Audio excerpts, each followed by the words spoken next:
He's here.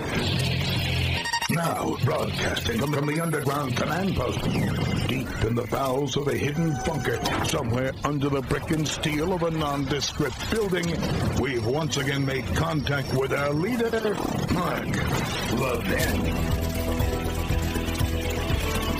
But in short, Chuck Schumer can go to hell. Yeah, how you doing? How you doing?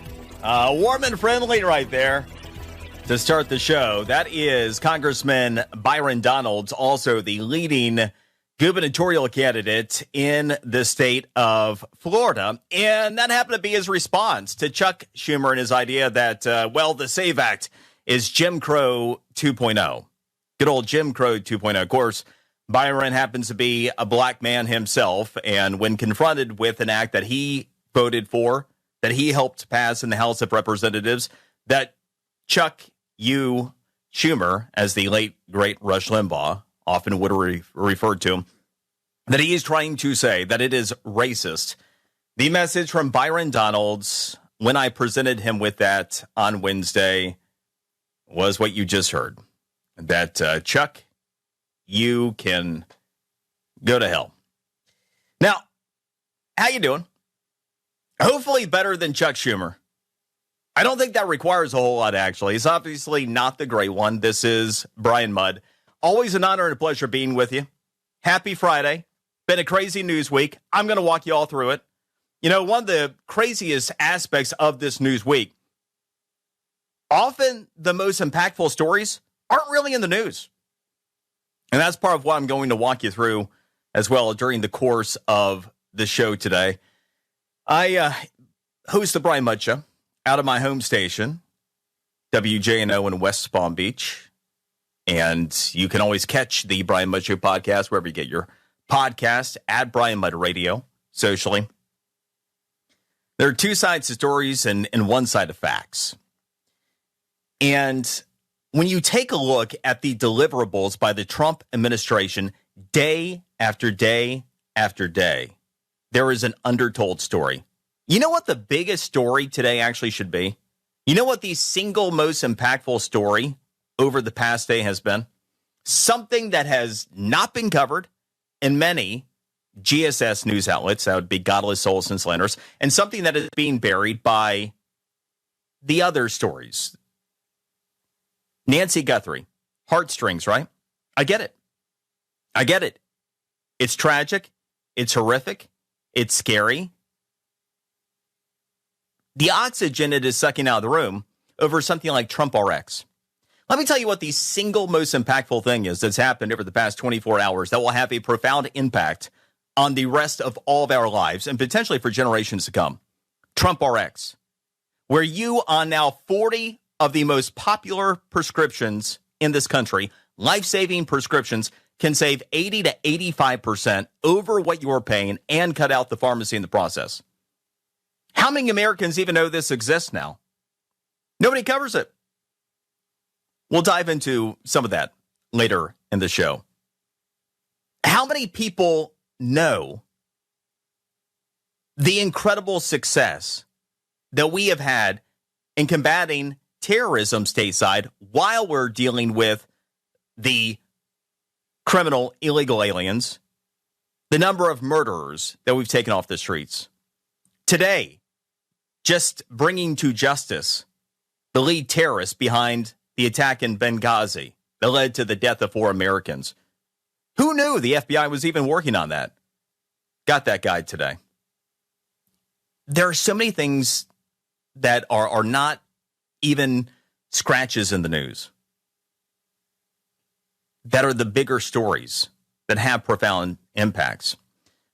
One of the bigger ones here, and it's an illustrative point, is the situation about the SAVE Act, because we have a real teachable moment right now. Talk a little bit about a message for Chuck U, about voter ID, some gender ID, and some reality as well. Now, I mentioned that clip from Byron Donalds was part of a conversation I had with him on Wednesday. The SAVE Act should be front and center in the American conversation right now. we could get the SAVE Act passed. Now, Chuck Schumer, who called the SAVE Act Jim Crow 2.0, with Byron Donald saying that Chuck Schumer can go to hell, I was thinking about it. As a practicing Catholic, there are a lot of reasons that come to mind as to why Chuck Schumer may one day find himself in that destination. And while the SAVE Act may not so specifically be the thing that punches his ticket to, say, like an unholy eternity, the dishonesty behind his position and attempting to divide and manipulate people by race for the benefit of his own power, a good chance that could be a contributing factor.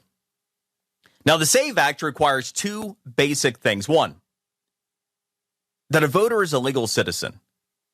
And that, two, voters provide ID to vote. Oh my gosh, how racist. And of course, speaking of racist, something else sucking the oxygen out of real news today. Oh my gosh. Did you see or hear about the post by Trump and the video and the Obamas as apes at the end of the video and that Trump deleted? Oh, Trump the racist. By the way, since that gained a lot of traction today, it was quickly deleted. The White House is saying that a staffer posted it, making a mistake, evidently not realizing that at the very end of the video, there was a racist depiction. Whatever.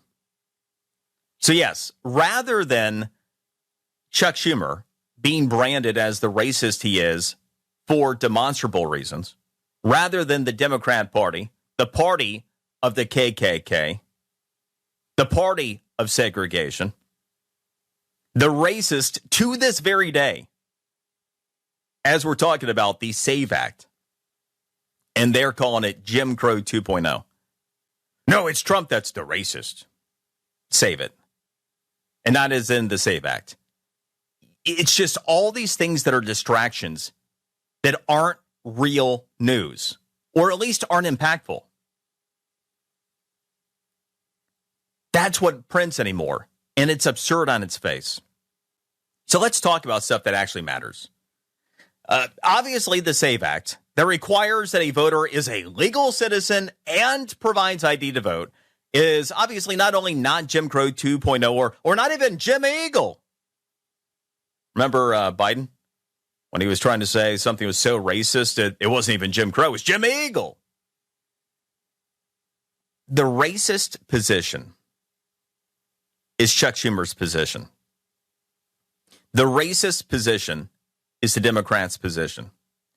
Schumer is the person espousing bigotry by asserting that somehow or another, black voters are less capable people than all other voters. Now, Gallup found 84% of voters supportive of mandatory voter ID, with, get this, 80% of black voters, like Byron Donalds, saying that they wanted it too.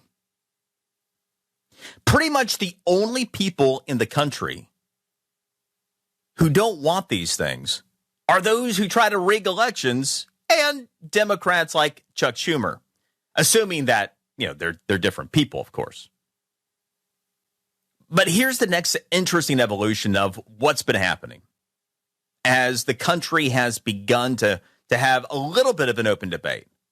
If there was enough focus and attention on an issue like this, there would be a completely clear debate right now. But having an open debate about voter ID, that Republicans, led by Rick Scott and Mike Lee in the Senate, the argument they've been pressing, and support, it continues to rise. So get this, according to Gallup, if you go back, in 2020, 80% of Americans supported mandatory voter ID. That number jumped to 84% in Gallup's polling more recently. By the way, CNN has pegged it at 83%. And then you take a look at Sinclair Media. They also polled on this week. They're up to 93%. So we've gone from 80 to 83 to 84, based upon your poll of choice, now up to 93% in one nationwide poll. The more that people hear about this, they're like, yeah, let's go ahead and do it. Republicans, and for that matter, common sense, really do appear to be winning the day here. And what this shows, as much as anything, is just how deep the divide is at the base political level. And this is the real instructive moment. This is the teachable point here. Here is an issue that Chuck Schumer is explicitly saying is the equivalent to forced racial segregation in the South after the Civil War. That now, based upon your poll of somewhere from 83 to 93% of Americans say is the right thing to do.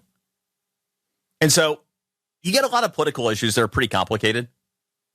Political issues that are manipulated to divide Americans from each other, fueling division and growing hate.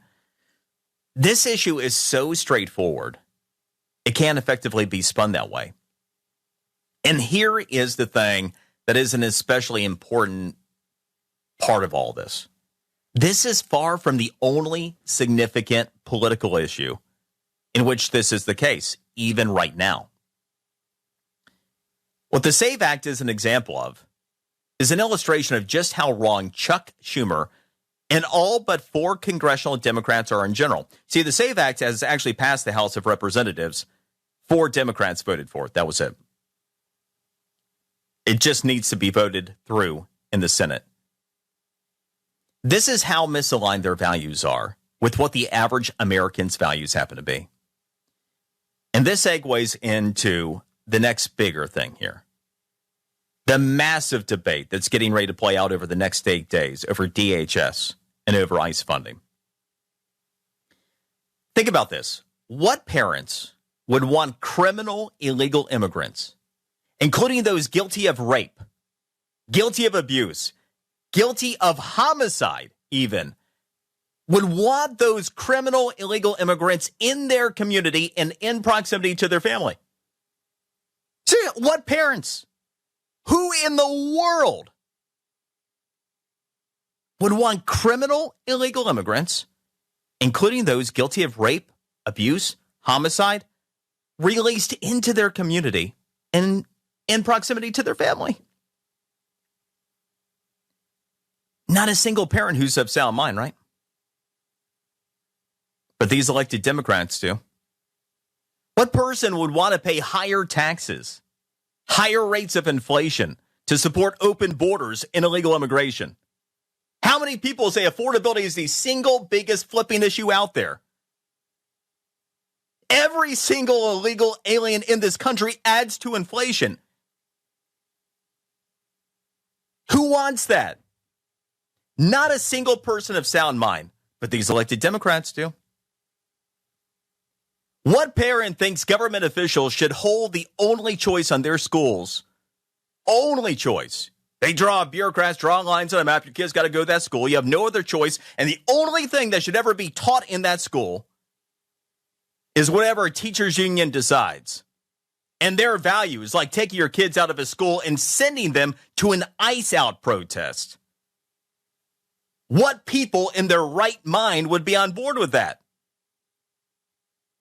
Nobody in the right mind.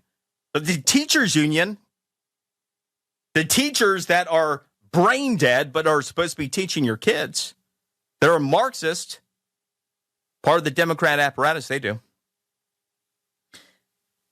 There are so many issues that are instructive in real time, that are happening, that are playing out in our society, that are 80-20 issues or 90-10 issues. It's not just the SAVE Act, but it is the SAVE Act.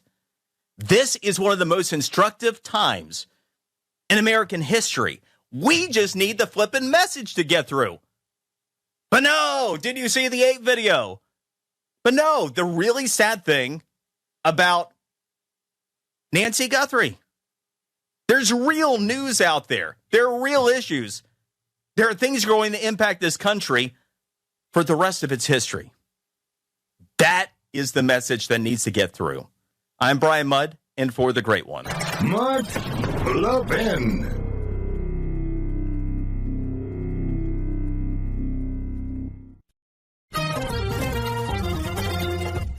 You cannot negotiate with crazy. Yeah, you most certainly cannot negotiate with crazy. You're not going to get very far. Again, that's Byron Donald's part of what he mentioned to me on Wednesday when we were talking about Chuck Schumer referring to the SAVE Act as Jim Crow 2.0. But in reality, it's every major issue right now. Because, yes, it is absurd on its face to say, you know what? In order to vote, you should have to be a legal citizen and provide ID. Almost everybody, even 80% of black voters, say this should happen. But it's not just that, right? It's the issue of criminal illegal aliens.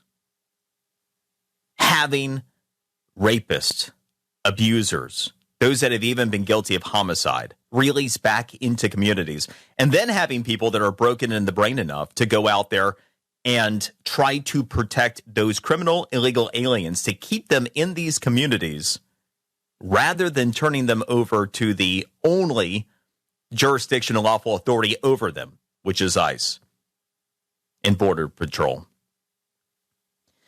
But it's also insane to pay higher taxes, higher rates of inflation to support open borders in illegal immigration. It is insane to think that we would have teachers take children out of school and send them to an ICE out protest in horrible neighborhoods. But it's also insane that we would have taxpayer-funded abortions.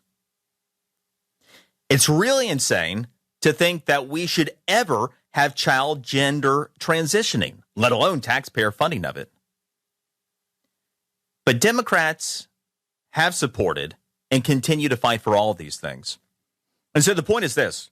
What's being debated right now in Washington, D.C.? That really is not being discussed in the news the way that it should because of other things that are more sensational right now, I guess. It's a teachable moment for everybody.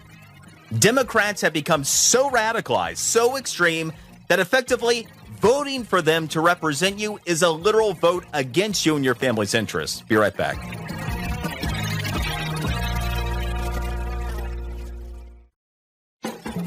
Mark Levin, the cure for the common liberal. Talk to Mark now at 877-381-3811. The games are beginning, but these protesters aren't playing. Hundreds, mostly students, marching through Milan. The main focus of their anger is ICE. Immigration agents are in Italy to support the US delegation. They've done bad things that I don't approve of, and we don't approve of, and we don't want them here. Oh, there you go. I pulled that for you for a couple reasons. The first is, right. And among the other things that going on, the Olympics, the Winter Olympics underway. And you have people that are broken to that. We don't have an exclusive on the crazy. We don't have an exclusive on the broken in the brain people that get out there and protests against their own interests. No, it extends all the way to Milan. So now you have the Italian ICE out underway at the Olympics. So there's that. Italy, one of my favorite places. But yeah, even there, you can't escape the ICE out crazies. These are people that are mentally conditioned. These are people that are broken in the brain. You know, one of the things Brian Mudd in for Mark Levin that I mentioned in the open is what parent would try to protect criminal, illegal aliens, people that have been guilty of rape, of homicide, of abuse, any number of different things. What parent in the world would go out there and try to protest and protect those criminal, illegal aliens over getting them out of their community and out of proximity from their family? I mean, that is the most basic common sense thing in the world. Well, take a look at Renee Good, right? May she rest in peace. That was a disturbed woman. She had kids, right?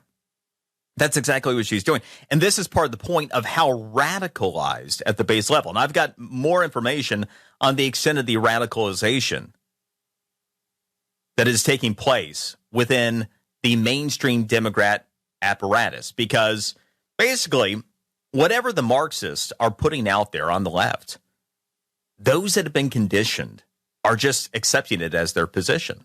It's how the whole ICE out thing could even begin to make sense. Some of these people are just anarchists. They're taking advantage of it. It's rules for radicals. They know what they're doing. But then you get other people like a Renee Good. She wasn't part of that based upon what we know of her background. And look what ended up happening. And there are countless examples of that. They get sucked into this. Teachable moment in American history.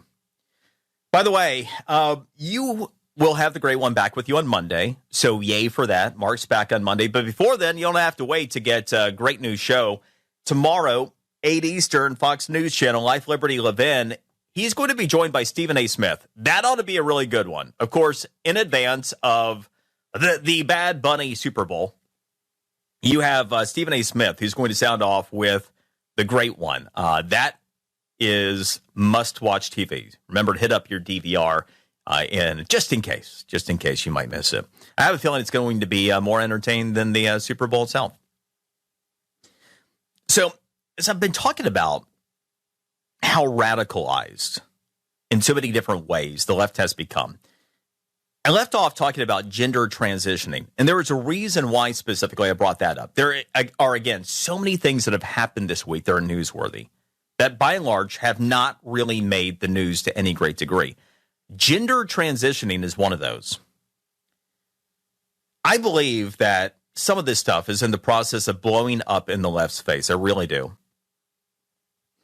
I've said it since the beginning. I'll say it again now. And I mean it with absolute sincerity and zero apologies. Any parent who supports gender transitioning for their children should have their children taken away, because they should be behind bars. And any doctor and any medical professional who has ever carried out gender transitioning shouldn't just lose the ability to practice medicine. They should be locked away, and we should throw away the key. Mutilating children is as abhorrent of a crime as there can be in society. And that's what these people are, child mutilators. God does not make mistakes. And attempting to correct, quote unquote, his work by mutilating children in the name of mental health is about the most jacked up thing I think I've ever heard of. I mean, in the grand, you go back 20 years, how jacked up, how broken in the brain would you thought the Marxist left would have come? I would not have arrived at and they're going to try to mutilate kids in the name of mental health. That one would not have been on my bingo card. Now, I mentioned the extent to which there is radicalization in so much of this stuff. I like to take a look at the survey work that's done on these things just to get a temperature check of the American people. So, Pew Research has sampled on this recently, on the whole child mutilation, the gender transitioning of minors. According to Pew Research, 56% of Americans believe that we should ban medical professionals from gender transition procedures for minors. Okay. Thankfully, a majority still has a brain intact and some sense of right and wrong. So most Americans do believe we should never allow the conversation of child gender transitioning to take place again. But man, that leaves a lot of people that are like, gee, I don't know. You know, if they wake up and feel like a frog today, maybe, maybe they're a frog. But anyway, the tide has started to turn in a big way due to two events on this particular issue. Earlier this week, the American Society of Plastic Surgeons effectively reversed its official position by recommending against gender-related medical nonsense until at least the age of 19. citing a lack of long-term medical understanding. And that also came on the heels of a first-of-its-kind lawsuit in New York that is certain to lead to many more nationally. And now a 22-year-old woman sued her medical service provider and sued her practitioner who encouraged and performed the whole gender transitioning stuff on her at the age of 16. And so you had a jury that awarded the woman $2 million. And that is going to open the floodgates to similar lawsuits. That will be helpful and huge because the amount of regret that's out there with these children that were mutilated is immense. At the same time, we also had this week, something else that was buried in the news. You had California's Attorney General sue a San Diego hospital over its decision to end gender transitioning treatments on kids. Again, California's Attorney General sued a San Diego hospital because it stopped mutilating children. Obviously, elected Democrats still want to mutilate kids to the point to where they'll sue to continue to try to mutilate kids, these sick bastards, these disgusting, broken in the brain people, these amoral.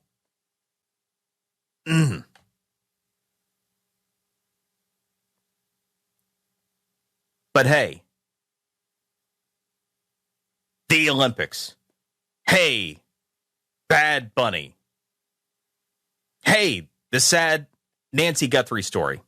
Hey, the Trump A video. You know what I mean? Our news media sucks. You know that. But even the good news media sucks. Trump RX. Top prescriptions, 80% less. No middlemen. Will save people thousands upon thousands of dollars a year. Bueller, where is it? No news. It's remarkable in so many ways. It's remarkable that Democrats still want to mutilate kids. But anyway, my point in all these different stories that I've just kind of woven together here, from the SAVE Act to these two updates on mutilating kids this week, what it really is part of the greater illustration of the political state of play in this country. Because how many people can honestly say that mutilating children in the name of the homosexual alphabet is okay? But you have Democrats that not only believe in it, but are willing to legally fight to make it happen. This issue, I think, is even more evident than the voter ID thing that somewhere in the neighborhood of 90% of Americans now get. So yeah, I do think that Chuck Schumer may well end up in hell someday, along with a lot of people who are supportive of this kind of stuff too. You know, life is about choices, and bottom line is that the decisions that we make matter. Who you vote for or who you don't vote for, that stuff matters. This midterm election cycle this year, I cannot begin to tell you how important it is. You know how we saved the country? Like, we literally would have lost this country. Imagine what it would be by now if freaking Kamala Harris were the president of the United States.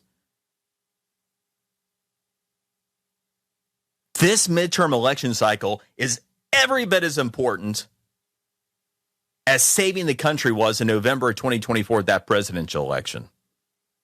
We have got to hold the line. We have got to beat through your godless souls and slanderous news media that doesn't bring real news. We got to beat back through the broken in the brain people that suck the oxygen out of the room. Because I do believe fundamentally the average parent's like, yeah, you know what? Let's not have the illegal alien rapists next door. I do think the average person goes, yeah, you know what? Probably it's jacked up to have children being operated on to turn them into something they're not. I don't think these are complicated things. I don't think the average parent wants their kids being taken out of the classroom without their consent, without their knowledge, and taken to the worst part of town in an ice out Marxist protest. I really don't. You have some Marxist morons that do. You have broken in the brain people that have been radicalized like Renee Good. They do. But not many. Not many. And so the job is to punch through the BS and all the other stuff that sucks the oxygen out of the room, that gains all the attention. The distance between common sense and outrageousness has never been greater between the two major political parties. The distance between common sense and outrageousness. That's all we're talking about here. There is nothing but outrageousness on the other side anymore. Nothing. It is absurd on its face. Right down the line. Let's go to, let's see. We have got Robbie hanging out in Texas. Robbie, welcome to the show. Oh, we don't have Robbie standing by. Okay. Well, then, let's see. We got Ed. Ed in Grand Junction, Colorado. Oh, we don't. Okay, we don't have Ed either. All right. Well, in that case. Okay, Theodore, we do have standing on the line. Okay, we'll take Theodore then. Theodore, welcome to the show.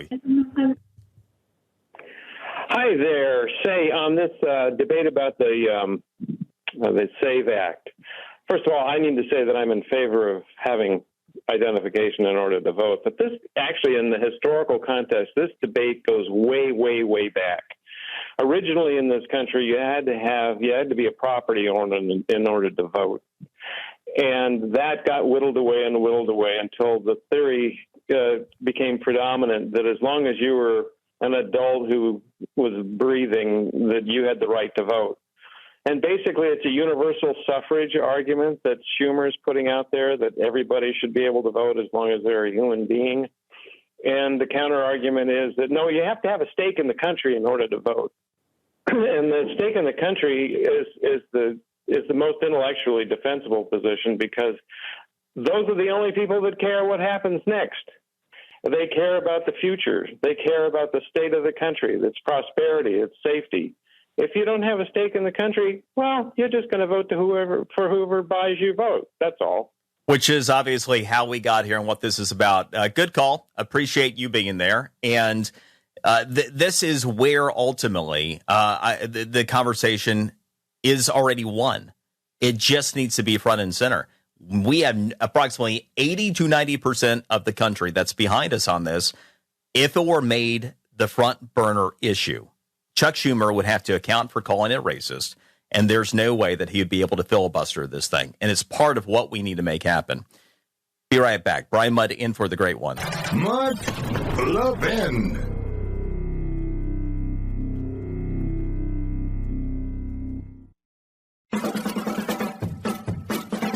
Fox News can confirm the reporting by the New York Post that one of the neighbors of Nancy Guthrie reported to authorities that a week before her disappearance, he saw a white unmarked van that was parked on this street. Yeah, it's Fox's Alicia Acuna. You know, Fox been all over it. All the news outlets been all over it. And the Nancy Guthrie situation, horrible, awful, sad, tragic. I've said prayers for her. Pray for a lot of things every night, and I have prayed for her too. It's received a disproportionate amount of attention given the world-changing events that are taking place right now, the major issues that will shape this country. I understand the sensational aspects of it. There's so much more in the state of play right now. We can change the fate of history if we focus on the right things as a country. Conservatives can win this midterm election cycle despite all the odds if focus on the deliverables. I'm going to have a lot of those deliverables coming up in the third hour, by the way. And as for the broken and the brain elements of the left right now, you've got the ice out thing. I was thinking about it. You know, there's almost their brains are like iced out. And I think what's happened here, you've no doubt noticed that it's been unusually cold, commonly historically cold everywhere.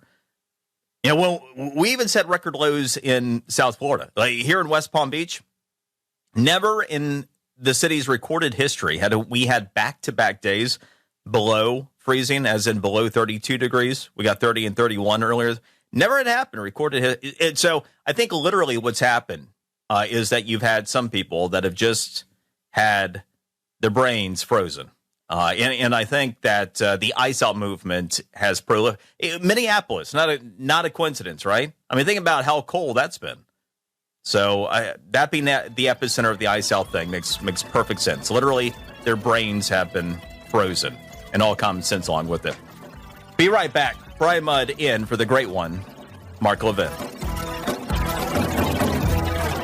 This segment of the podcast is exclusively sponsored by Pure Talk. Pure Talk offers great coverage and can save your family money on your wireless bill every single month. Go to puretalk.com to find the plan that's right for you. Thank you again for listening, and thank you so much for this sponsorship, Pure Talk.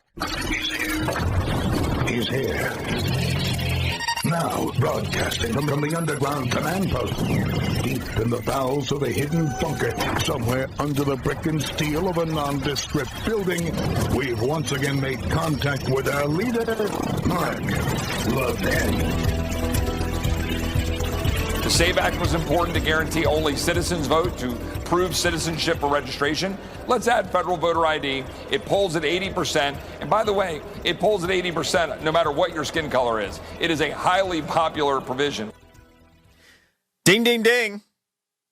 Ding, ding, ding. That is Chip Roy, the sponsor of the SAVE Act in the House, who got it passed April of last year in the House, as you have Chuck Schumer and Senate Democrats filibustering it. By the way, a growing number of Republicans, including a couple I talked to, including one of my senators, Rick Scott, this week, that are saying, look, we need to end the legislative filibuster.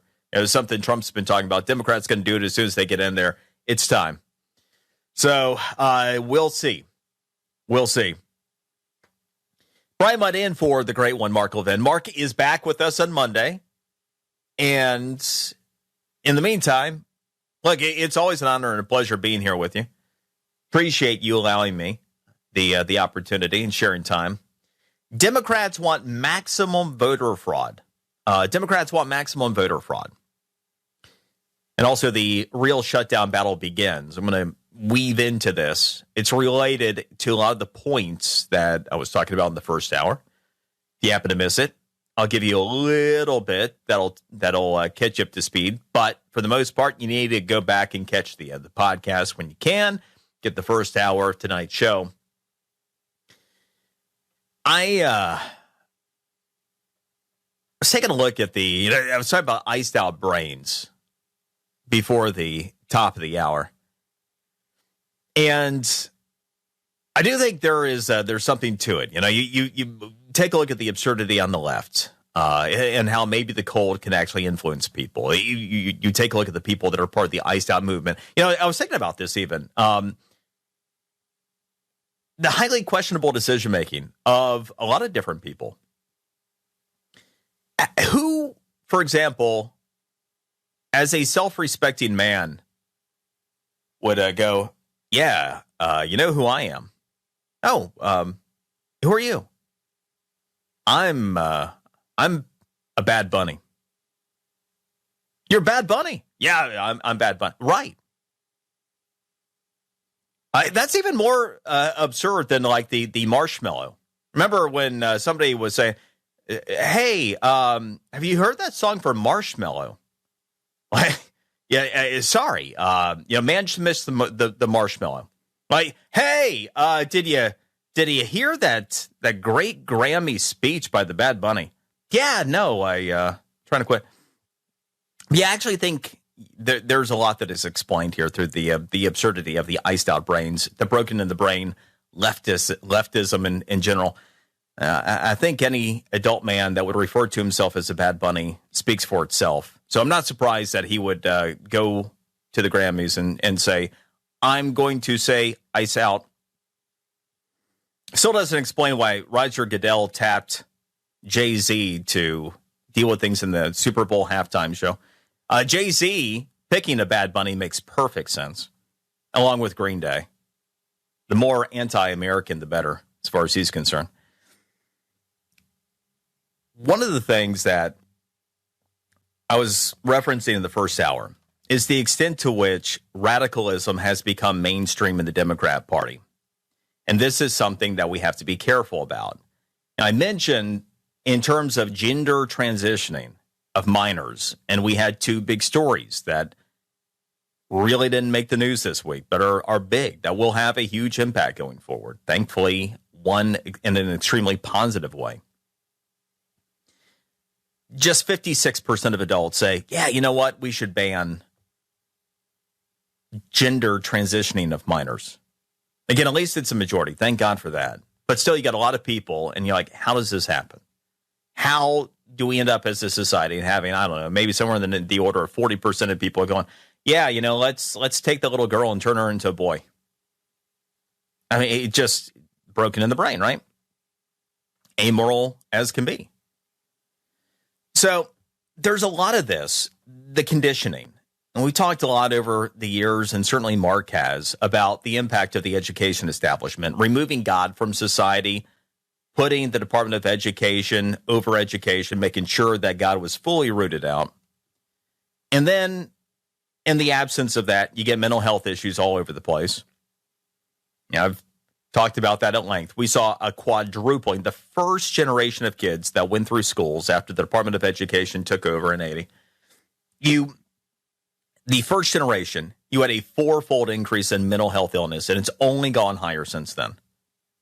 And at the same time, we have ample evidence, and Harvard has proven this, that the more connected to a belief in God a child is at an early age, and the more involved they are with their faith, the less likely they are to have mental health issues, and the happier they are, the better performing they are in school too. It's kind of funny how that works, right? But when you take a look at the Democrat Party, the woke mind virus, the iced out brain, it really has impacted in a big way, and in a way that is more concerning on this issue than in just about anything else I've seen. So YouGov recently polled and found more Americans supporting abolishing ICE at 46% than keeping it at 43%. Now, a couple things about that. It's one poll. It could be off by several points, and maybe it's 46-43 going the other way. But I'm not getting hung up on, a few points here or there. The broader point remains that it looks like, at a minimum, you've got as many Americans that right now are saying, yeah, you know what, we should abolish ICE, as keeping it. And what's driven that is a near unanimousness among Democrats. To put this in perspective, last summer, the same YouGov poll, you only had 27% who said we should abolish ICE. So think about this. Nearly twice as many people, almost all who are Democrats, have been radicalized to believe just in recent months that there should be no law enforcement agency to enforce immigration policy. Honestly, and I do just wonder sometimes, and I don't say this to be mean, just to be real, how absolutely dumb do you have to be to think that we could never enforce immigration policy and still have a country? And what's more is that almost all Democrats now support keeping people who are 914% more likely to commit crimes in their communities near their families. Again, by the end of the Biden administration, the average non-citizen in the United States was 914% more likely to commit a crime than you. Not than, like Chuck Schumer, but you. The average American. And while almost all Democrats cite affordability as their family's top concern, they are evidently so uneducated, so indoctrinated, so just not connecting the dots bright enough in the brain to know that the number one factor behind Biden inflation and the lingering impact of inflation as a result of the open border and illegal immigration.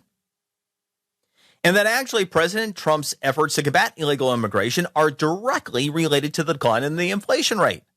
You remember how all the economists said, oh my gosh, the Trump tariffs is going to be so inflationary. This is going to be horrible. And all we've seen is that the rate of inflation has come down.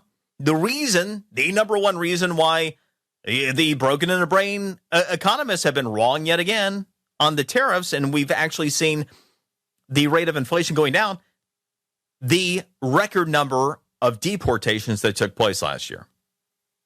That's why. Every single illegal immigrant in this country is inflationary. Every single illegal alien we get out of this country helps bring down the rate of inflation. It's impossible to reconcile I care about affordability with let's keep the illegal aliens here and end ICE. But this is what almost all Democrats now think. What's more is that Pew Research just found in their related study on the topic that now only 10% of Democrats think it's okay for ICE agents to cover their face. Okay, so again, we're talking about radical positions of an entire party. 9 in 10 Democrats now think evidently it's kind of cool for doxing. Think it's kind of cool for the families and the children of ICE officers to be stalked, to be harassed, whatever else. That's okay. 9 in 10 Democrats now think that's okay. And what I'll tell you on this piece of it, because I'm a data wonk.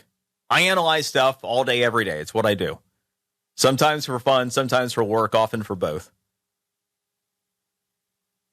I can't say that I've ever seen the radicalizing of nearly an entire political party happen so quickly. It's really happened fast here. But then again, it also has coincided with record cold in a lot of places, hence the operating theory about the whole ICE-style brain thing. So I think you just get the clinical trials going, get those underway, see what happens when, and this is probably what it is. It's probably what happens when you have long-term TDS that is combined with record cold temps. Long-term TDS, record cold temps, broken in the brain, ice out kind of related stuff. My operating hypothesis at this point. So yeah, Democrats, they want maximum voter fraud. The real shutdown battle begins. I'm going to tee that up next. I'm Brian Mudd, in for the great one. Mudd Levin.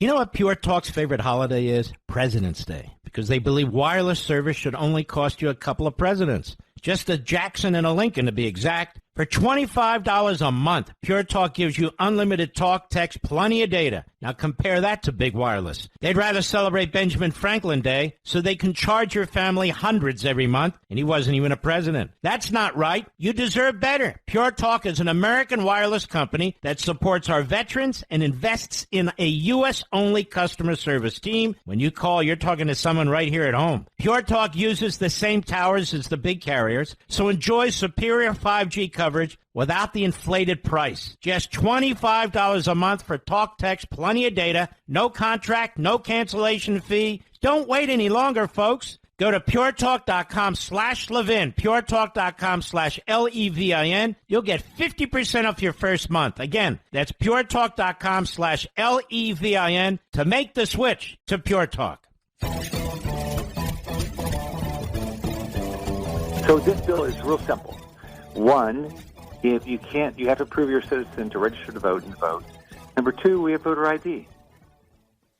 Yeah, so that was Senator Rick Scott to me earlier this week. And so just talking about the very basic things that are in the SAVE Act that is overwhelmingly popular, but is being called Jim Crow 2.0 by Chuck Schumer, filibustered by Senate Democrats, and buried in the news cycle by things that are not going to be of consequence to you or your family or of anything, while we have massive world-changing news like, I don't know, the 40 most popular prescribed drugs that are now 80% cheaper because of Trump RX. What we have that is going on with child mutilations and gender transitioning. the ability to push through the SAVE Act, but also the real shutdown battle that's set to begin. Because 8 days from right now, if nothing changes, well, DHS, ICE funding runs dry. Democrats want maximum voter fraud. Happy Friday, everybody. You already knew this, though. We talked about it a little bit in the first hour, but let me drive some things through here, touch on some different threads. Yeah, as I'm inclined to say, you got two sides of stories, one side of facts, and it is a fact that congressional Democrats, except for 4, want maximum opportunity for voter fraud. Their constituents don't, because, again, it's somewhere between an 80 to 90% issue that their constituents want the SAVE Act, want proof of citizenship and voter ID. But the elected Democrat officials, they want maximum voter fraud because all but 4 in Congress will not vote for it.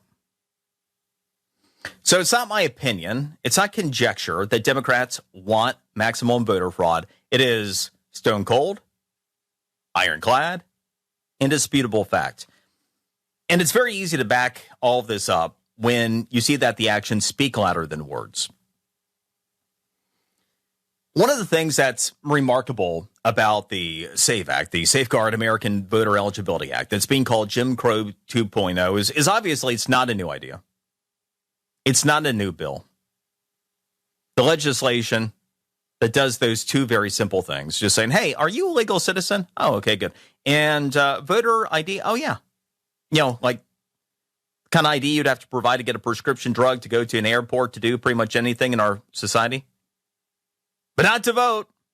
No, you could have somebody who ended up sidling it during the Biden administration. You could have somebody who crossed the southern border who went up to a Border Patrol agent and said, hey, essay, this where I say asylum? And that beaten down Border Patrol agent said, oh, yeah, we got another magic A-word person. Here are all the NGOs and all the pamphlets. You want a 5-star in Manhattan? We got plenty of good accommodations across the country. Just choose. We want you to be as comfortable as possible, paid for by the American taxpayer. In fact, we are willing to create homeless Americans and drive up the cost of living because we're going to put, I don't know, maybe 10, 15 million of bogus asylum seekers like you in the affordable housing paid for by the people that are now being taxed out of their homes and can't afford stuff. So that same person that was a magic A-word person under the Biden administration, that same person now could just, in a state like Minnesota, for example, do what?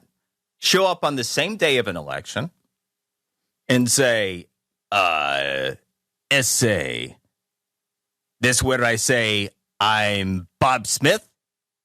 Oh, Bob Smith, I see you right here. Yeah, you're registered to vote.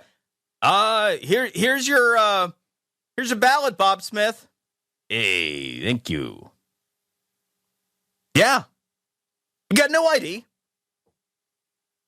Yeah, Bob Smith was registered. Go vote. Now, one of the things that is so often said about this kind of stuff is, oh, well, there's no voter fraud. There's no voter.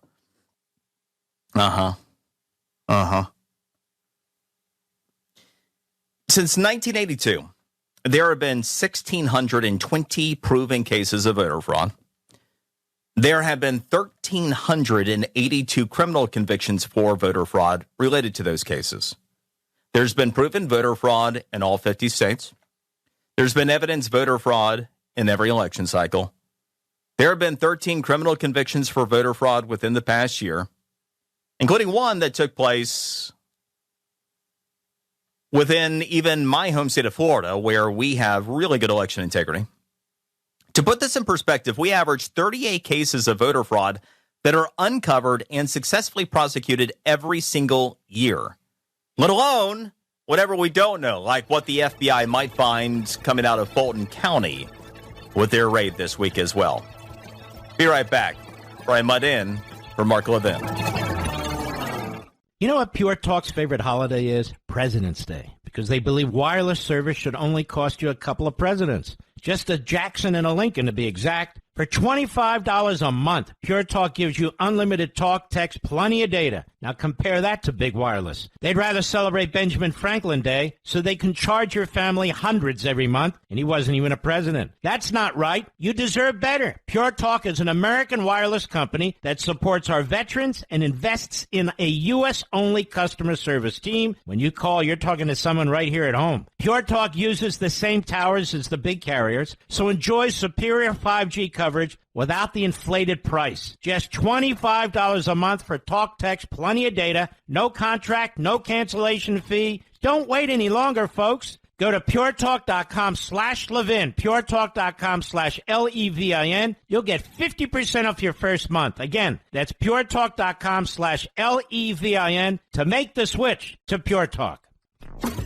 More logic than allowed by law. The Mark Levin Show. Call now at 877-381-3811. It's the first time U.S. and Iranian negotiators have held talks since the U.S. and Israel bombed Iran's nuclear sites last June.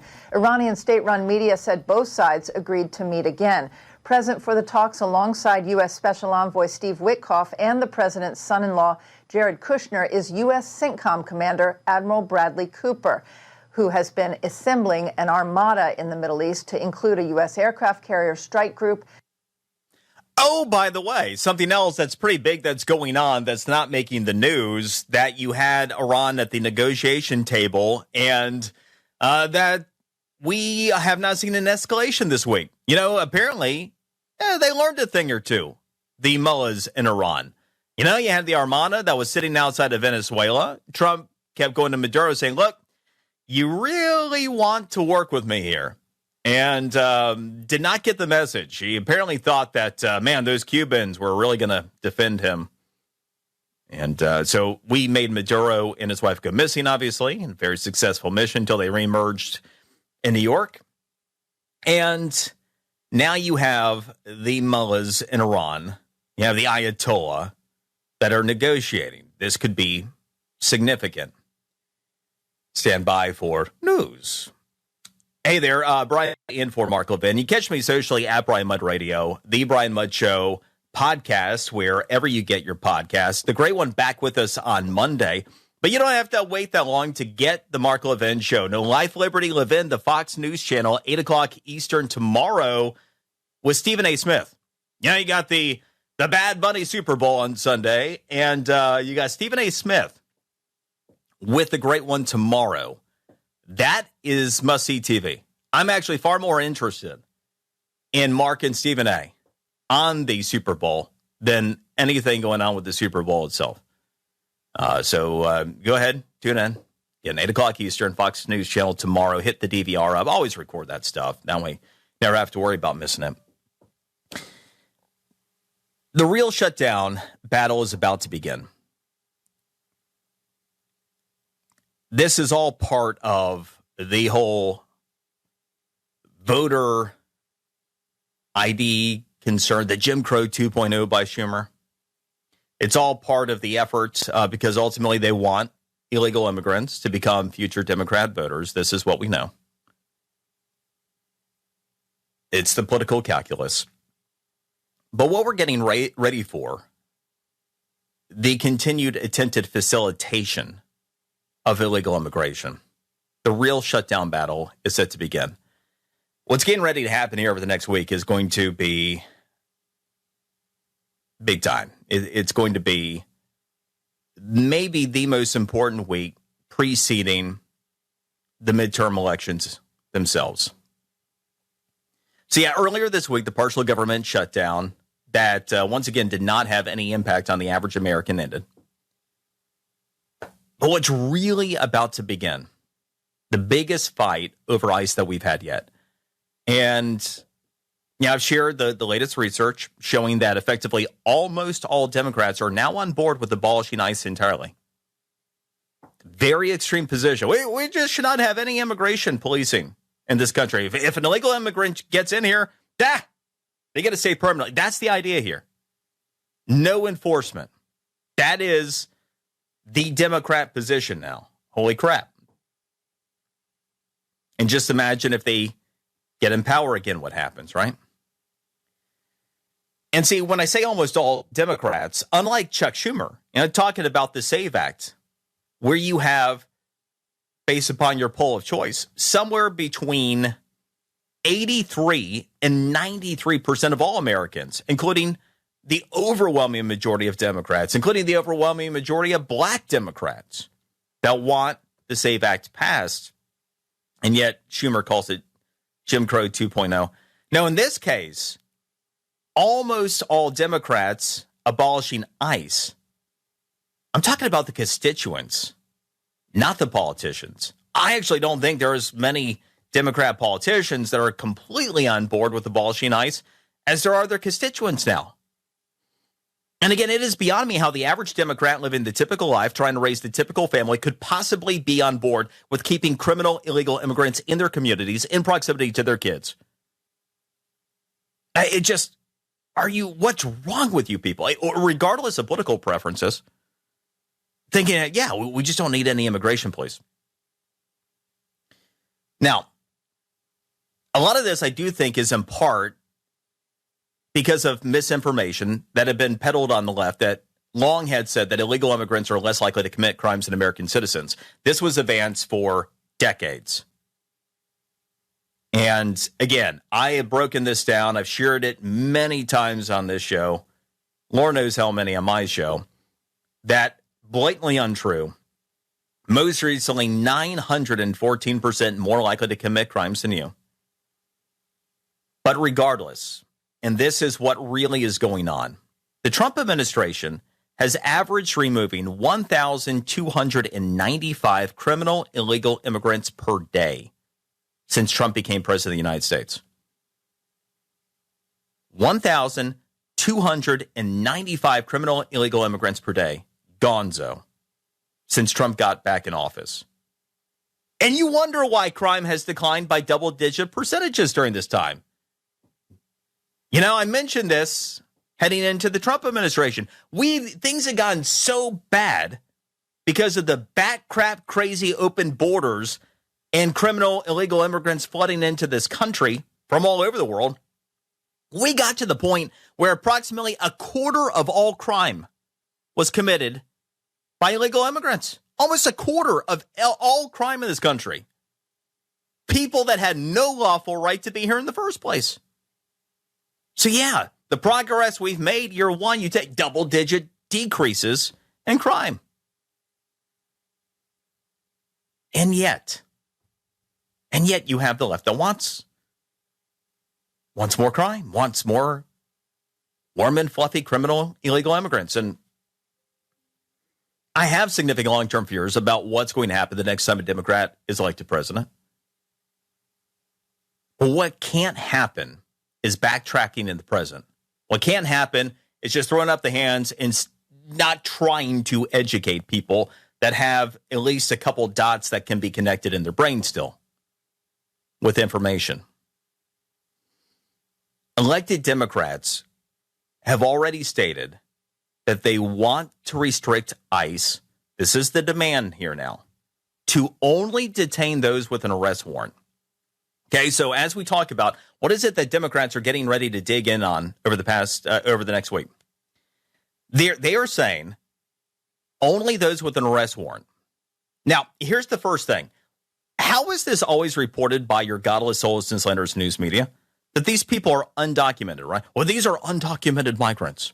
They're just the warm and fluffy migrants. They're just, poor, tired asylum seekers.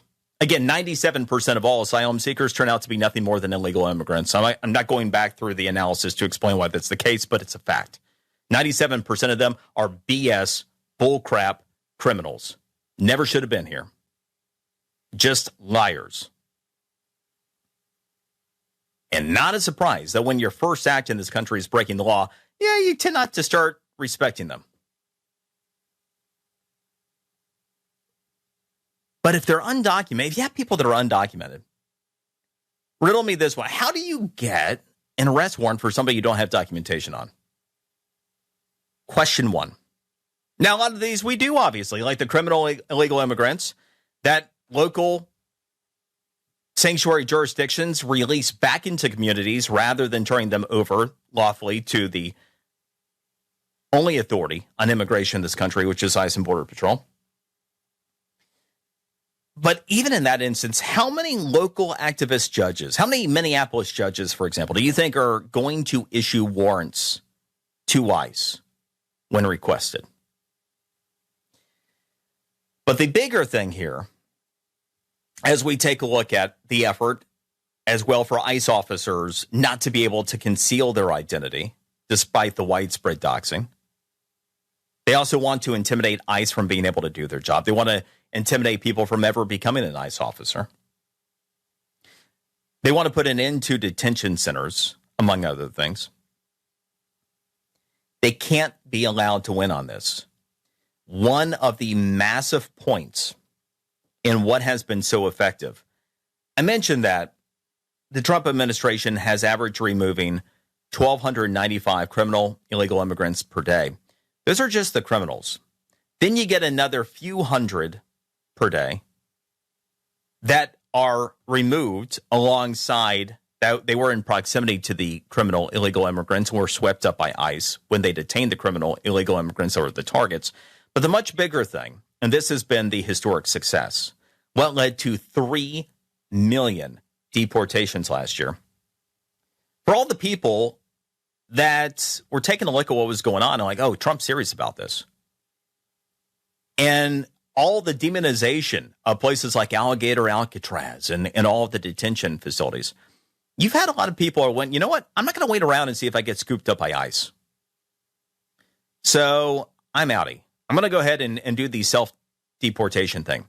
For every illegal alien in year one that was deported by the Trump administration, over 4 more deported themselves, saving us $17,000. That's how much it costs to detain and deport the average illegal alien, saving us $17,000 per person in the process. And a big part of what they're trying to do here, by making it sound reasonable, we just want arrest warrants. So the average moron on the left goes, well, yeah, that they would have to get an arrest warrant to get me. To try to sound reasonable to a broken in the brain base. The whole idea is suddenly to put the narrative out there if they were to win on something like this. Oh, if there's not a warrant out for me, I don't have anything to worry about. And that would put an end to the self-deportations. That is the hidden secret behind everything else that the left is working on here. Again, what is the objective of the left?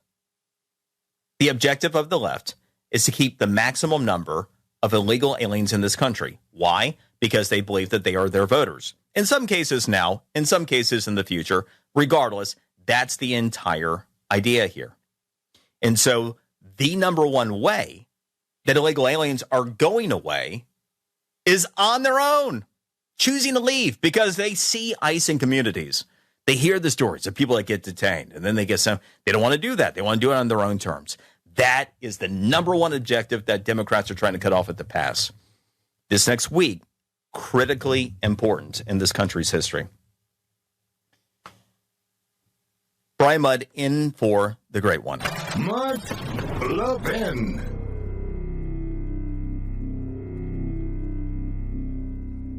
You know what Pure Talk's favorite holiday is? President's Day. Because they believe wireless service should only cost you a couple of presidents. Just a Jackson and a Lincoln to be exact. For $25 a month, Pure Talk gives you unlimited talk, text, plenty of data. Now compare that to Big Wireless. They'd rather celebrate Benjamin Franklin Day so they can charge your family hundreds every month, and he wasn't even a president. That's not right. You deserve better. Pure Talk is an American wireless company that supports our veterans and invests in a U.S.-only customer service team. When you call, you're talking to someone right here at home. Pure Talk uses the same towers as the big carriers, so enjoy superior 5G coverage without the inflated price. Just $25 a month for talk, text, plenty of data, no contract, no cancellation fee. Don't wait any longer, folks. Go to puretalk.com/Levin, puretalk.com/Levin. You'll get 50% off your first month. Again, that's puretalk.com/Levin to make the switch to Pure Talk.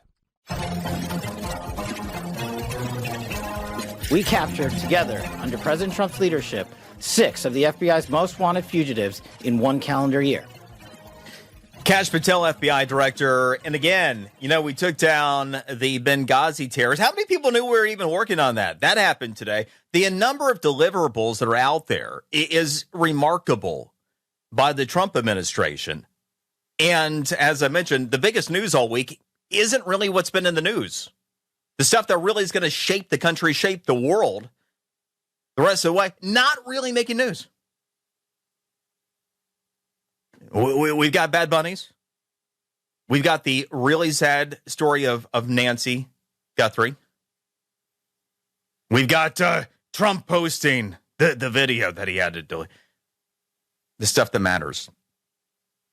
I'm going to get into a lot of the deliverables and the political calculus and the actual calculus coming up next hour. Get to some of your thoughts here. Let's go to Nancy in South Paris, Maine, been hanging on patiently, where it is currently 14 degrees. God bless you. Yes, it is. And thank you so much for taking my call. And you're doing a great job. And Mark is absolutely fabulous. So I just wanted to share my experience with you and my opinion. I'm in the healthcare profession, and I was having a very private conversation, I don't know, maybe a little less than a year ago, with another nurse. Very private, very quiet, almost did a whisper, because God forbid, the Kool-Aid drinkers are slithering around and overhear what you say and twist it and misrepresent it, which is exactly what happened. So my verbiage exactly to that nurse was that I think that anybody that goes behind a parent's back to encourage irreversible medical procedure or hormonal treatment to a minor is basically committing child abuse, in my opinion. Amen. And should be held accountable and locked up. So, and I'm talking whisper, okay?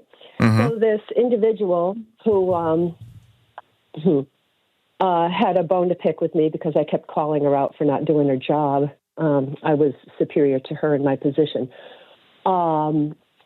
She went to the management and reported me as saying that I said all trans people should be locked up. So that precipitated me probably losing my position. And then I did talk to one of the supervisors about, how our security individuals had no weapons or any type of anything to defend or protect anybody with. So a Berna, in my opinion, would be a great, choice. Non-lethal self-defense. Sure. At least there's something. Well, that didn't go over real big. And then we were talking about the Chinese grow houses. And I said, well, these people are basically slaves. They're living on mattresses on the floor in humid, chemical-ridden, humidified grow houses. And the people that, trafficked them here, that they're paying their debt to, are in who knows where, Massachusetts, New York, China, right? I said, so these people are really victims. Yes, they're illegal aliens, and they're, communist Chinese, and they don't belong here, but they're not the big fish. So I got in trouble for talking about that. I mean, and it wasn't even outward. These are like itty-bitty private conversations that people overhear deliberately. So anyways, that's been my experience, and now I have a specialty, and I'm in a good place, and well, thank you for holding the line and being there. And I appreciate you, standing up for what's right, what you believe in, and in a very difficult circumstance. And there is nothing more important than standing up for those who can't stand up for themselves. And when you talk about child mutilations, it is the most important thing that this society ever thought could be acceptable, that anybody could do this. And, the Hippocratic Oath, do no harm. I mean, this is why every single, and I have never stepped down, I will never will, no apologies. Every single medical practitioner who has ever participated in gender transitioning of a minor should be behind bars. We should throw away the key. period, end of story. It is amoral, it is abhorrent, and I think that we are beginning to see this week turn on that issue. Be right back. Brian Mudd in for Mark Levin.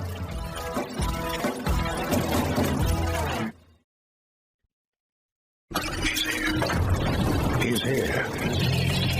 Now, broadcasting from the underground command post, deep in the bowels of a hidden bunker, somewhere under the brick and steel of a nondescript building, we've once again made contact with our leader, Mark Levin. Zubar Al-Bakash landed at Andrews Air Force Base at 3 a.m. this morning. He is in our custody.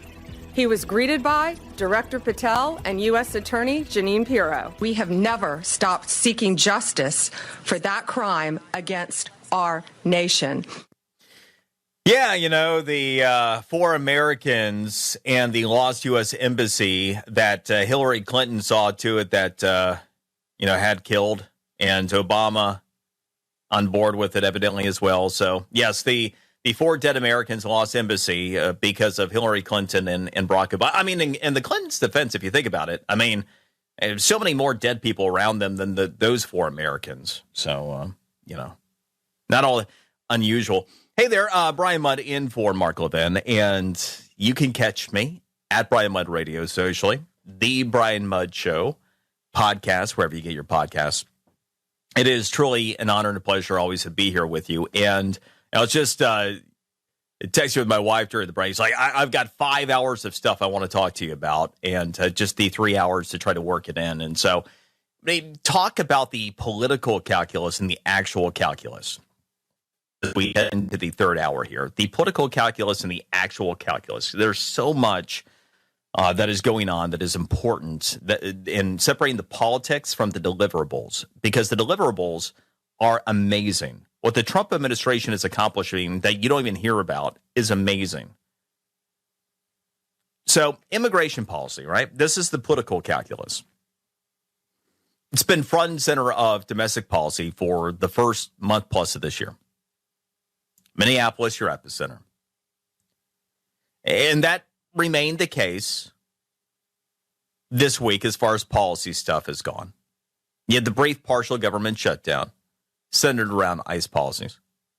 Lots of men with an even bigger battle that is squarely focused on the Department of Homeland Security that is about to begin.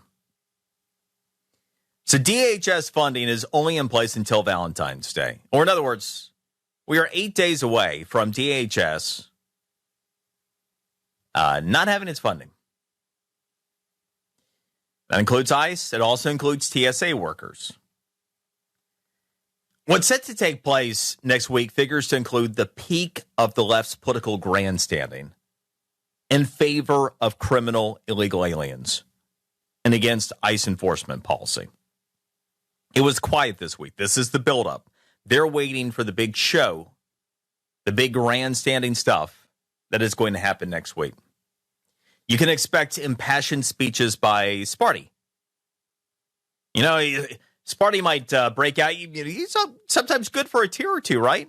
He might actually produce some tears for the poor, warm, and fluffy migrants that are convicted rapists, murderers, abusers that he wants to protect in society. But they're just undocumented, warm, and fluffy migrants. You might see Sparty break out a tear. Of course, Cory Booker, the reference there. And you can expect another absurd speech by Pocahontas, too.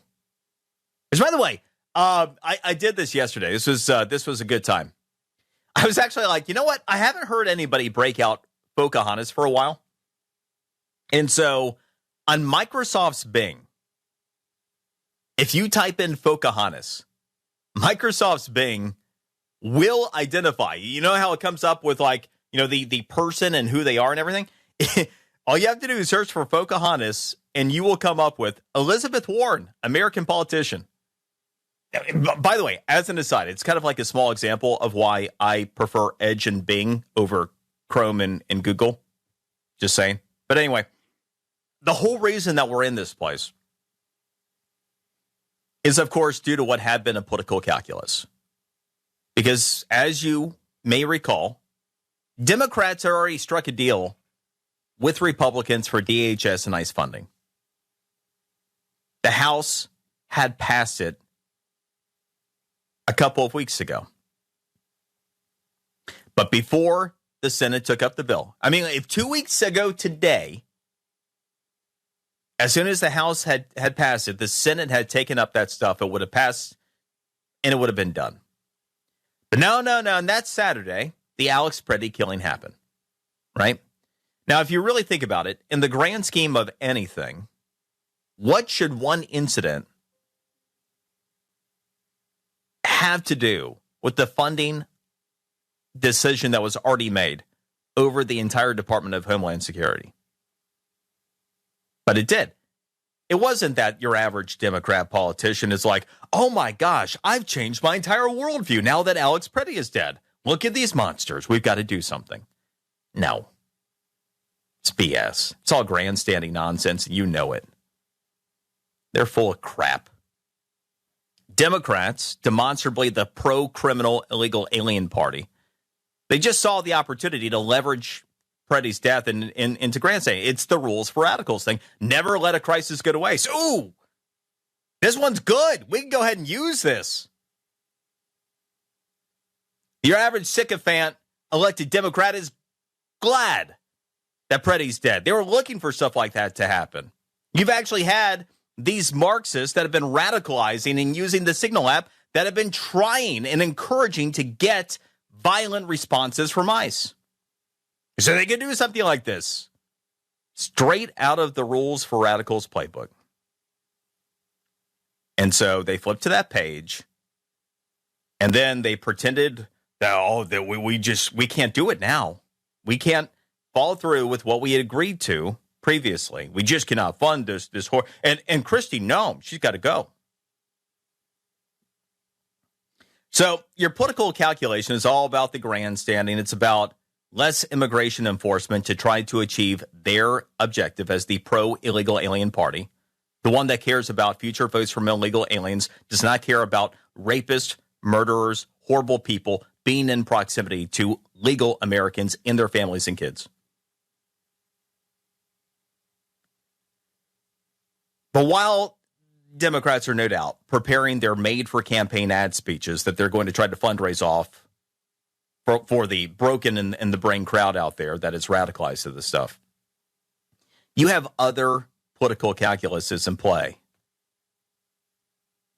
You have some of these political calculuses that are playing out on the right, but the difference is you have the deliverables too, because there is historic success that's not being talked about and delivered by the day. So let's talk about the actual calculus. From Border Patrol and ICE, here's what's happened and what we've learned this week. 1, January produced the fewest attempted border crossings in American history. Fewest attempted border crossings in American history. Total attempts, not people that got across, people that even bothered to try to get to that southern border and figure out what was going to happen when they got there. 93% lower than the typical January. And for the 9th consecutive month, there was not a single attempted border crosser released into this country. So in other words, the Trump administration's year one policy has been so effective that we are now at the point where only 7% of would-be illegal aliens, also known as the magic A-word people of the Biden administration, even try to play that game anymore. What is the best form of dealing with a problem? It's prevention, right? Prevention, as opposed to confrontation, always the best possible policy. That's amazing prevention, historic prevention. 2, Operation Metro Surge in Minnesota. It's continued to progress, including this week. Now, despite Minneapolis being the very epicenter of the current political debate, DHS, they hit a new milestone this week.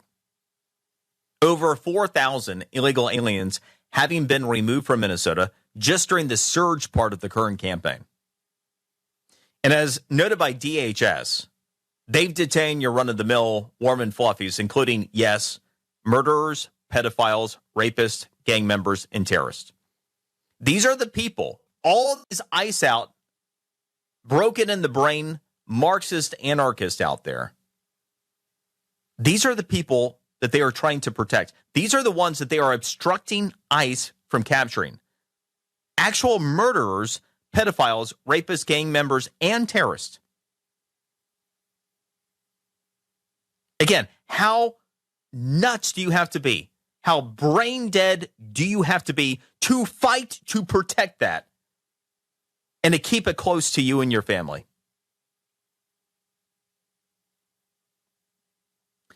So these are the people that elected Democrats prefer over ICE agents.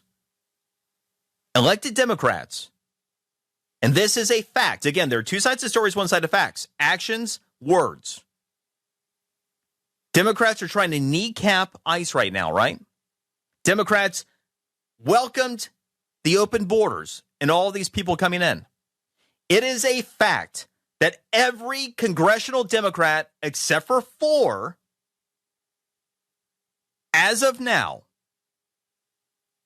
have assumed the position of preferring illegal alien murderers, pedophiles, rapists, gang members, and terrorists over ICE officers, over law enforcement in this country.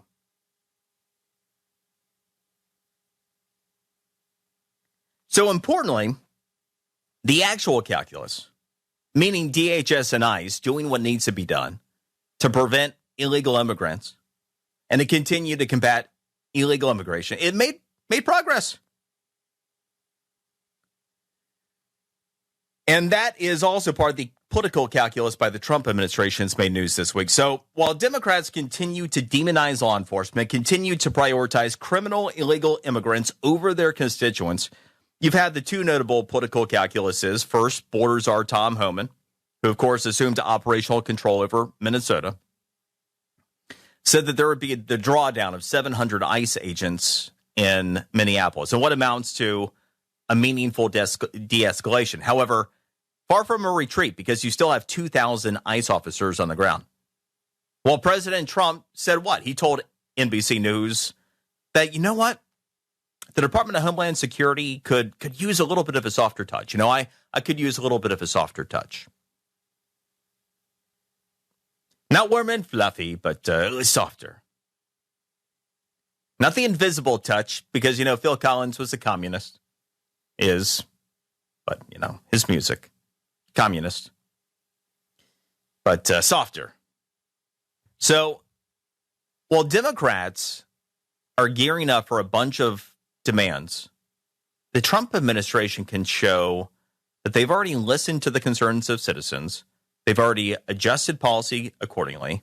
They can illustrate that quite literally they have removed murderers, pedophiles, rapists, gang members, and terrorists that Democrats have been trying to fight and keep at the local level, while at the same time, Democrats are calling the SAVE Act, that approximately 90% of people, including almost all Democrats as well, want to have passed. They're calling that Jim Crow 2.0.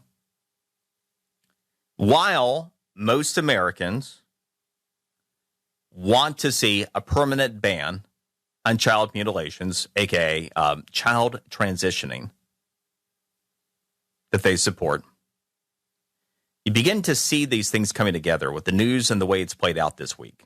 And again, this is why Republicans staying on message and actually news outlets covering real news rather than the things that pull at heartstrings or are just sensational and don't actually matter in the grand scheme of life. The sanctuary state of Minnesota had been flouting federal immigration law, refusing to comply with ICE's 287G policy. This is another deliverable this week. And this is why you were able to get the drawdown with Homan. This is where local law enforcement agencies would turn over detained illegal immigrants to ICE, which has jurisdictional authority, rather than just releasing them back into communities. What Homan got this week was the agreement from local governments to do this. So what's happened here is a way for Tampon Walls and for Small Fry to claim a little bit of a victory, while the Trump administration has the deliverables that are in place, the prevention policy that's in place, which is a lot better than having to go in these neighborhoods and nab them in the first place. Be right back. Brian Mudd in for the great one. Mark Levin.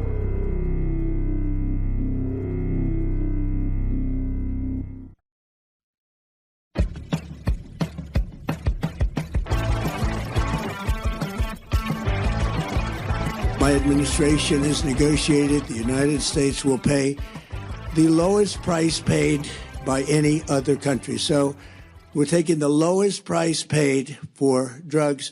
We will pay equal to whatever the lowest price anywhere in the world. That's the price that you're going to be paying. The deliverables. That is the biggest news that's happened in the past 24 hours, and it's not particularly close. You have 40 of the most commonly used prescriptions that are an average of 80% lower cost than what they were before. Trump RX is up and running. How many news outlets are covering this? Why aren't Democrats that are always so concerned about greater affordability and bringing down the cost and really holding the line with these drug companies, why aren't they out there saying, hey, you know what? Trump got this one right. You need to go to Trump RX. You see how little they actually care about you in this moment. Who would not want you to save 80% on potentially life-saving prescription drugs? Take a look at how many people are covering this in the news. Take a look at how many politicians are pointing you to it. It is remarkable, the deliverables that are happening on a daily basis that gain absolutely no attention, but are changing the course of our country in a very positive way. This is one of the biggest. The Trump RX, by the way, and I'll elaborate a bit more on this here in the other side of the bottom of the hour news. It cuts out the middleman. You've always heard, we're going to cut out it cuts out the middleman. What Trump has negotiated here is one of his best deals that he's ever negotiated. Be right back. Brian Mudd in for Mark Levin.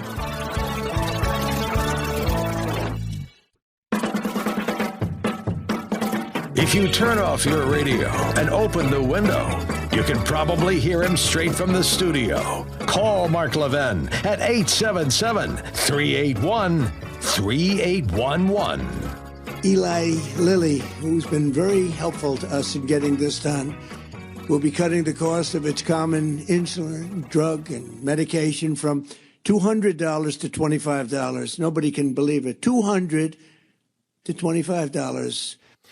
Yeah, basically 10% of the cost now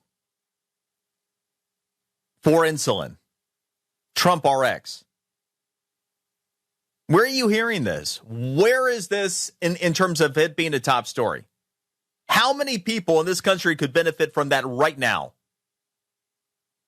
Where is every single politician on the left who has said drug companies have got to bring down the price? Why is it that we pay more as Americans?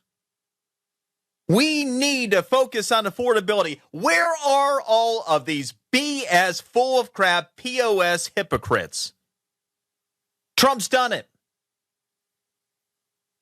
The lowest price anywhere in the world here. Most favored nation status. Cutting out the middleman. Hey there, Brian Mudd in for Mark Levin. By the way, Mark is back on Monday, and you can catch Life, Liberty, Levin tomorrow, 8 p.m., Fox News Channel. He's going to have Stephen A., which I think is going to be fascinating. Must see in advance of the Super Bowl. I think more interesting than the Super Bowl, and personal preference. But so here you have this website that's been established, this service that's been established that cuts out the pharmacy. You can now get the single best pricing available for many of the most widely used and popular drugs in this country. Life-saving prescriptions without any middleman markup at the lowest cost you could get anywhere in the world. In the grand scheme of things that impact people, seriously, what is out there that could have a bigger immediate impact that's in the news? Is it something to do with Nancy Guthrie? Again, I pray for her. It's a horrible situation. But that's half the news cycle. How many more people would benefit if they knew about Trump RX and the prescriptions that were available there? There's so much. There's so much that is frustrating about this, but it's also an opportunity to continue to inform people and to point people in the right direction.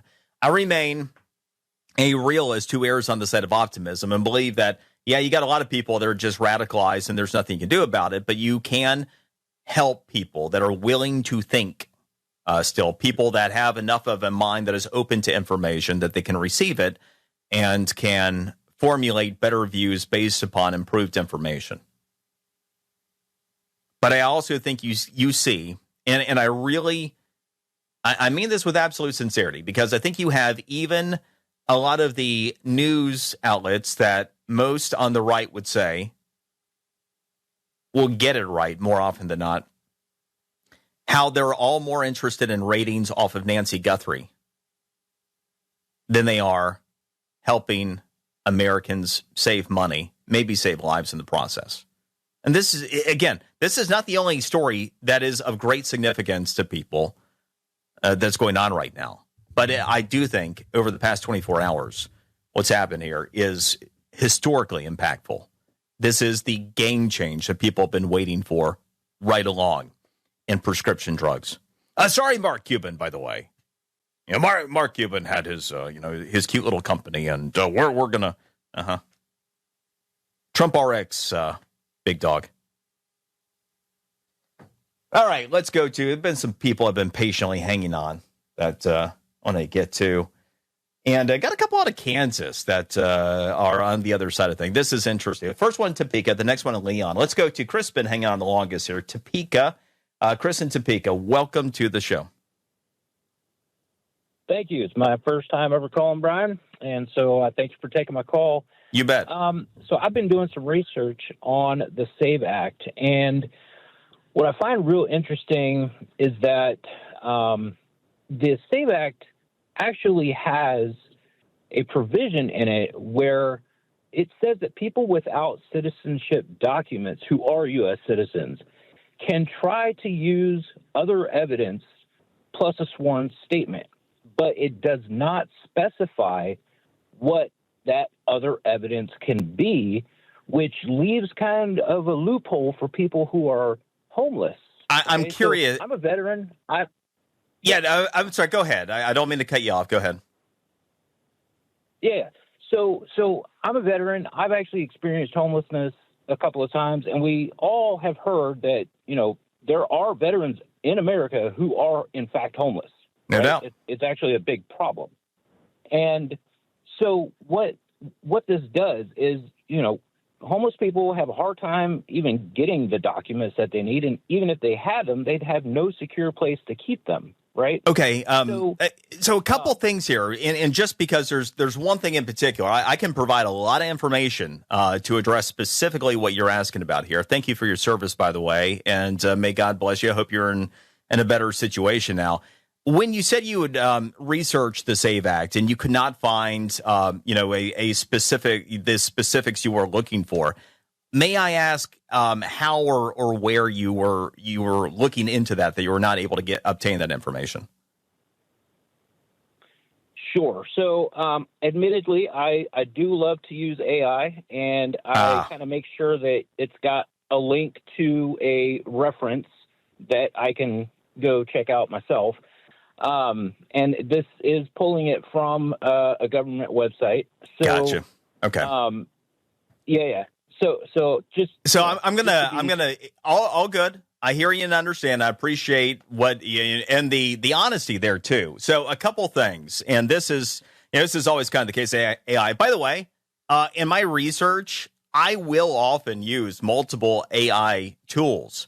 I'll often start with Grok. I'll work in ChatGPT, Copilot, because one of the first things I do is I look for anomalies between the AI, in which you probably see this if you do this too. You put in the same thing, you'll get different responses from every single one of them at a certain level, which kind of tells you what you need to know. Where I often will do it is if I'm looking for source material, because the one thing I've got to do in my line of work is go to the source. So in this particular issue, and this is what I'm going to tell you, to go to the source. If you're pulling just generically from online, and some of what AI tools could be pulling from as well, you have had proposals of SAVE Acts that have gone back, I mean, in some cases, not just years, but I think decades, and that never went anywhere, and that were not drawn up. The SAVE Act that we are talking about, and this is a really good call, and in part for me to mention this, it has passed the House of Representatives. And so the SAVE Act is a bill that was passed in April of last year in the House with actually 4 Democrats that went along with Republicans, all Republicans on this. And it currently sits before the United States Senate. And so what I would invite you to do is to go specifically to that bill. And I will be the first to admit that one of the things that I loathe in my line of work is actually going to a bill and reading through bills. But it is worthwhile when you really want to get the bottom line on it. And so what I will tell you from the existing SAVE Act to address the concerns you just expressed, the alternative forms of documentation are these. To be able to prove U.S. citizenship. Under the SAVE Act, it specifies that you may use a valid U.S. passport, an official U.S. military identification card, combined with a U.S. military record of service showing the applicant's place of birth that it was in the United States, a valid government-issued photo identification card that could be federal, state, or tribal, showing the applicant's place of birth was in the United States, a valid form of identification paired, and that could be something like, a state ID card, driver's license, paired with additional evidence, such as a birth certificate issued by U.S. jurisdiction showing birth in the U.S., a consular report of birth abroad, a certificate of naturalization, or certificate of citizenship, and other federal documents issued under the Immigration and Nationality Act proving citizenship. And so that is the final piece there. It's very specific in all those different ways you can go about it. And then it also says, and for any other questions, you can then refer to the Immigration and Nationality Act, which memory serves was passed like 93, 94, and for everything that specified proving citizenship. Addressing the homeless piece in particular, because this is one I've taken on before. My state is Florida. You're in Kansas. Kansas has very strict voting laws, including mandatory photo ID, which they get that right. And so, in our states, you have to have mandatory photo ID. And often people are like, well, how could a homeless person do this? Well, in some cases, if you're going to get into trying to prove documentation, you have homeless advocacy groups that will work to even obtain birth certificates if you need that for whatever reason. A homeless individual might need a birth certificate. There are organizations that can do it, and that can also help assist with being able to obtain the proper identification for photo ID to vote in states like ours that mandate it. The other thing, people will say, well, what about an address? And so, for example, in my state, I don't know Kansas's law, but I know a lot of states that have these types of policies in place have similar provisions. In the state of Florida, for example, you can use any homeless shelter as your home address.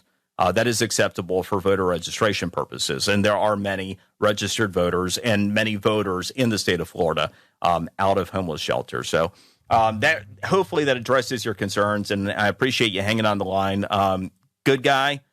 Best wishes. God bless you and all the homeless vets out there, and be well. Let's go to Kevin, who is also in Kansas, in Leon. who wants to take the other side of voter ID. Welcome to the show. Well, this is kind of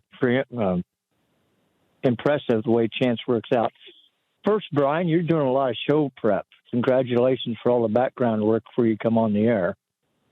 Really appreciate it. But you bet. Yeah, another person has been a homeless vet, and I have worked with Thank a you lot for of your homeless service. people. And it is, a lot of people do not understand how hard it is. Like if you've lost everything in a fire or something. Sure. How hard it is to come up with some new ID. I mean, you mentioned a birth certificate. Okay. You were born in, say, Topeka, Kansas. You can't go there. You can't access your bank. You don't have ID to get to the bank. You don't have your bank cards anymore. Yeah. So you find somebody, or you get some money, you get a hold of the county, and you trying to calm down here. You have them mail you a copy of your birth certificate. Well, you don't want your birth certificate to go to your house because your house is burned down. So you got to find somewhere to get the birth certificate mailed to. And then once you have a friend or somebody who accepts mailing the birth certificate to you, well, then you sit there and you got to come up with the other IDs. It would be really, really nice if you could just walk into a police station and say, hey, my name is Joe Blow. I was born this and this and this. Please take my photo, my fingerprints, and run them, and let me come back in 2 days and get like a transient ID. It's an interesting idea that I would have to explore a bit more. You make sure that there wouldn't be ways that could be exploited for ill. And look, I'm not trying to minimize the plight of people that have found themselves in a bad way, and I'm certainly not trying to suggest that it is an easy thing to do. As you point out, when you don't have identification, you can't do just about anything in our society. It is very hard. And one of the things I would equate it to, and it's one of the reasons that just because something is unfortunate and something is hard doesn't mean that we should just throw out the baby with the bathwater and say, so we shouldn't have any voter ID and anybody should just be able to claim that they're whoever they are and go vote.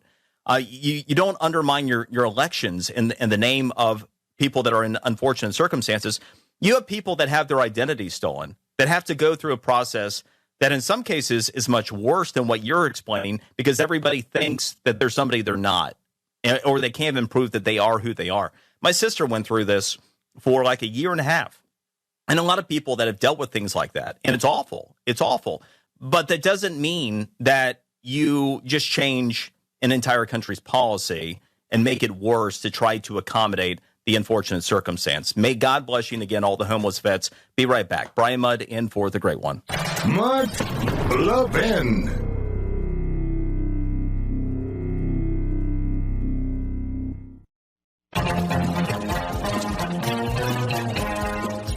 We're just going to go play for our base, people who love America, love football, love Jesus, and it's pretty much that simple. Amen. Kid Rock on the Turning Point USA halftime show. I was going to talk about the halftime show. I was going to talk about the Super Bowl to wrap up the show, but in the spirit of the Super Bowl, I got to call an audible. I've been doing this for going on 28 years. I've come across a lot of things. I have never come across what I am seeing from the call screener with Jim in Albany, New York. I've never had somebody call me up and say, I have repeatedly committed voter fraud, and nobody would do anything about it. Jim, welcome to the show. We only have a couple minutes, but I'm fascinated. I'll be quick. So, true story. I've been doing it for 10 years. I live in Albany, Albany County Board of Elections. And in Albany, when you fill out your voter registration card, you sign it. And so when you go to vote to get your ballot, they ask you for your name and they go to your page and they look at your signature and you have to sign next to your signature. So when I go in, I pull out my wallet and I show them my New York State driver's license. And they say to me, oh, we don't need to see that. And I say to them, well, how do you know it's me?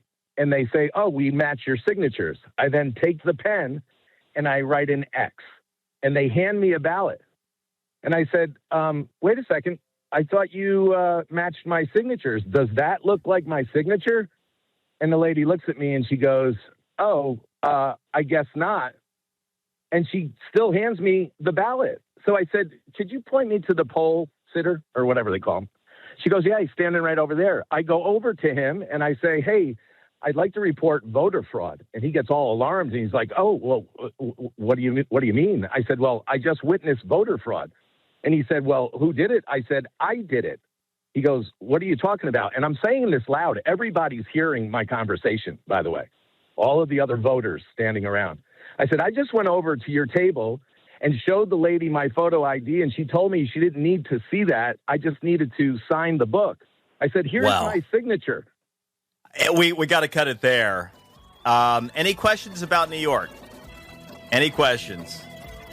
God bless you. Enjoy the Turning Point USA halftime show. Brian Mudd in for Mark Levin.